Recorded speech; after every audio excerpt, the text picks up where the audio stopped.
pindahkan ya. Lalu ada bunga 10%, berarti ini nanti bunganya dikalkulasi dengan yang sudah tumbuh ini.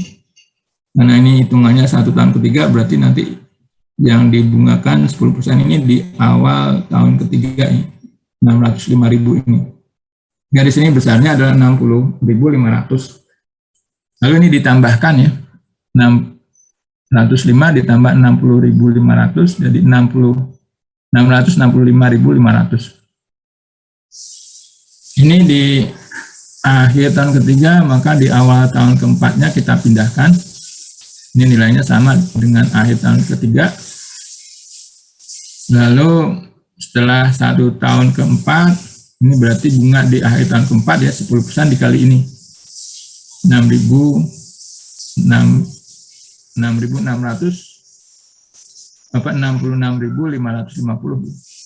karena 10% kali 665.500. Maka jumlah pinjaman pada akhir tahun keempat ini tinggal ditambahkan ya, ini ditambah ini sama dengan 732.050. Kalau yang tadi simple interest, nilai pinjaman pada akhir tahun keempatnya hanya 700, maka yang compound interest dia 732.050. Jadi ada perbedaan.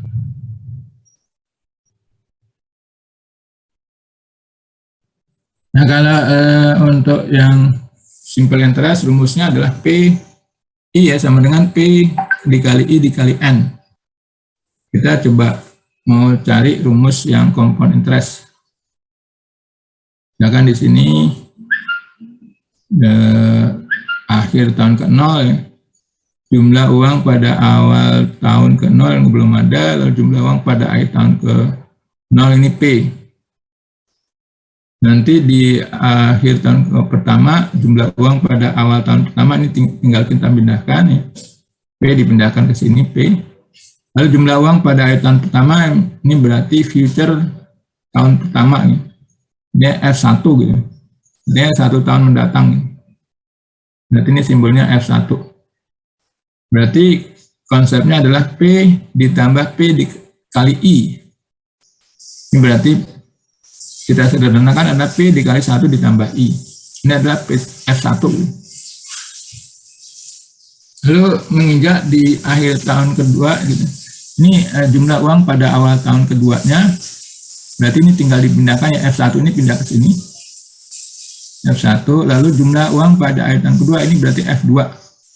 Ini konsepnya adalah F1 ditambah F1 dikali I. Jadi F1 yang di awal tahun kedua ini ditambah F1 dikali I gitu. Ini kalau kita sederhanakan adalah F1 dikali 1 ditambah I gitu.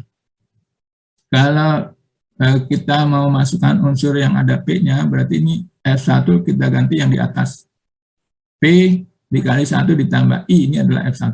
Berarti nanti untuk yang tahun keduanya, akhir tahun kedua adalah dikali 1 ditambah I. Berarti rumusnya adalah P dikali 1 ditambah I pangkat 2. Nanti begitu seterusnya di tahun ketiga, ini dikalkulasi, rumusnya jadi P kali 1 ditambah I pangkat 3. Nah, sehingga kalau untuk akhir tahun ke N, berarti rumusnya adalah P dikali 1 ditambah I pangkat N. Ini sebenarnya kalau dikalkulasi, karena konsepnya Fn adalah Fn-1 dikali 1 ditambah I. Fn-1 ini adalah P dikali 1 ditambah I pangkat N-1 gitu. Jadi kalau kalian ikuti dari atas, ini sebetulnya nanti P dikali 1 ditambah I pangkat N-1 dikali 1 ditambah I ya. Maka N-1 min 1-nya hilang, tinggal pangkat N gitu ya. Jadi ini adalah rumus untuk compound interest. Ini tadi selisihnya adalah sebesar ini ya. Simple interest itu nilai pinjaman berikut dengan bunga di akhir tahun keempat itu 700.000. Tapi untuk yang compound interest, nilai pinjaman beserta bunganya sebesar 732.050. Ini kalau kalian pakai rumus ini juga sama ya. berarti 500.000 dikali 1 ditambah I 10 ya, berarti 10%, berarti 1 ditambah 0,1, nanti pangkat 4. Kalau kalian kalkulasi berarti 732.050. Jadi itu untuk simple interest dan compound interest. Ini untuk rumus compound interest. F sama dengan P dikali 1 ditambah I pangkat N. Gitu.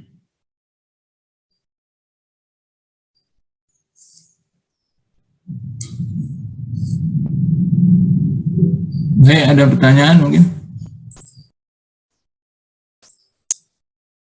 Jadi kalau tidak ada pertanyaan, saya coba cari soal yang untuk cara pembayaran cuma dengan grace period gitu ya.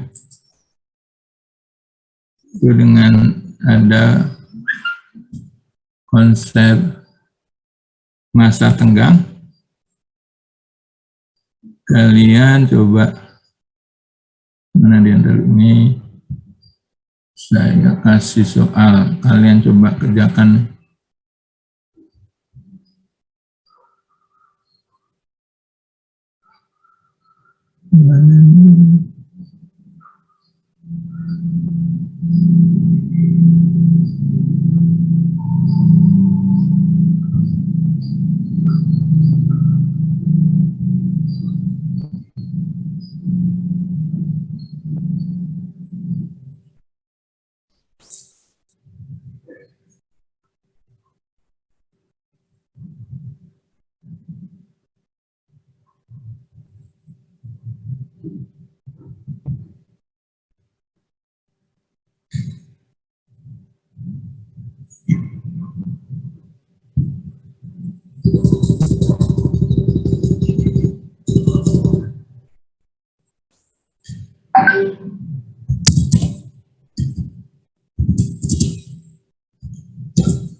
Nah, ini soal grace period, ya, artinya misalkan di sini ada soal seseorang meminjam uang sebesar 100.000 US dollar gini dalam jangka waktu peminjaman selama 10 tahun. Lalu dalam perjanjian ditentukan bahwa peminjam diberi keringanan melakukan pembayaran ya, mulai akhir tahun kelima. Jadi soalnya nanti pembayaran ini mulai akhir tahun kelima ya, berarti akhir tahun kelima, akhir tahun ke-6, akhir tahun ke-7, akhir tahun ke-8, akhir tahun ke-9, dan terakhir akhir tahun ke-10.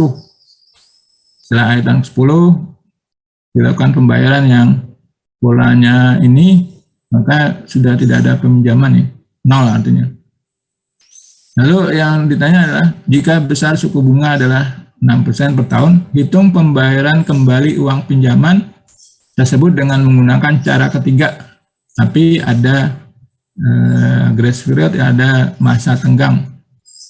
Artinya grace period ini selama 4 tahun ya, tapi bunga tetap dihitung. Jadi konsepnya akhir tahun pertama dia tidak bayar, tapi bunganya tetap dihitung. Akhir tahun kedua juga tidak bayar ya. Akhir tahun ketiga nggak bayar, akhir tahun keempat nggak bayar gitu. Artinya ada grace period selama 4 tahun. Nah tapi nanti di akhir tahun kelima baru bayar ya. Tapi nilai uangnya berubah, dia masih artinya ikut diperhitungkan ya, artinya ada bunga 6% ini dihitung. Nah kalian diminta yang cara ketiga cuma dengan konsep grace period.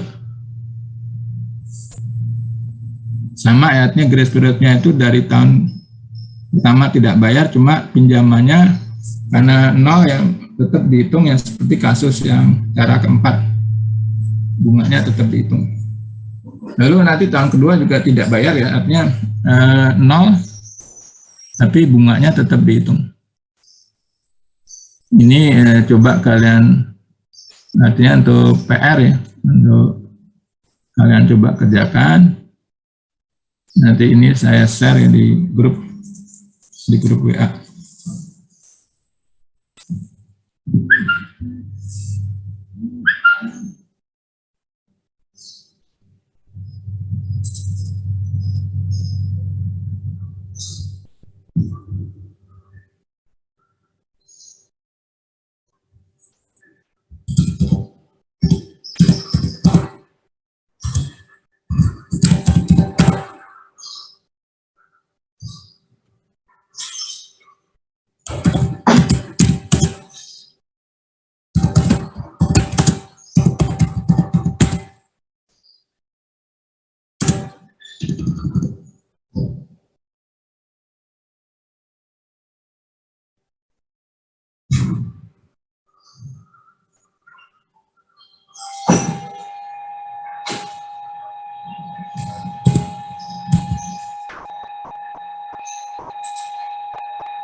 Sama juga ya, artinya ini tidak perlu dikumpulkan, cuma coba kalian kerjakan sehingga kalian paham ya.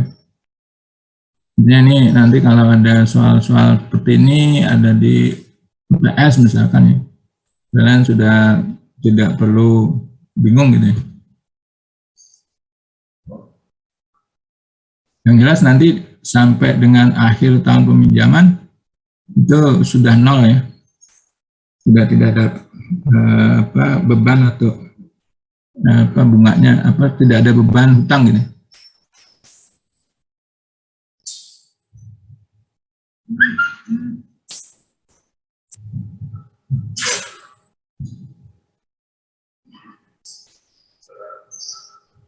Ini mungkin ada pertanyaan?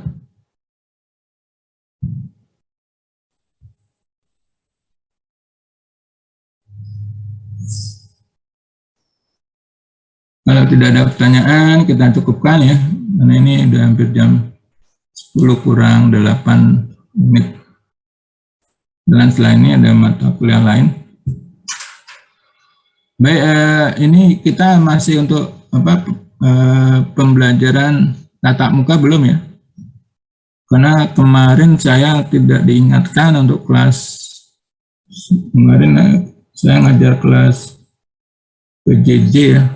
2 PJJ itu tidak mengingatkan, sehingga saya online harusnya di kelas ya tatap muka gitu. Sebenarnya infonya juga terlambat, pada hari itu juga saya pikir masih online gitu.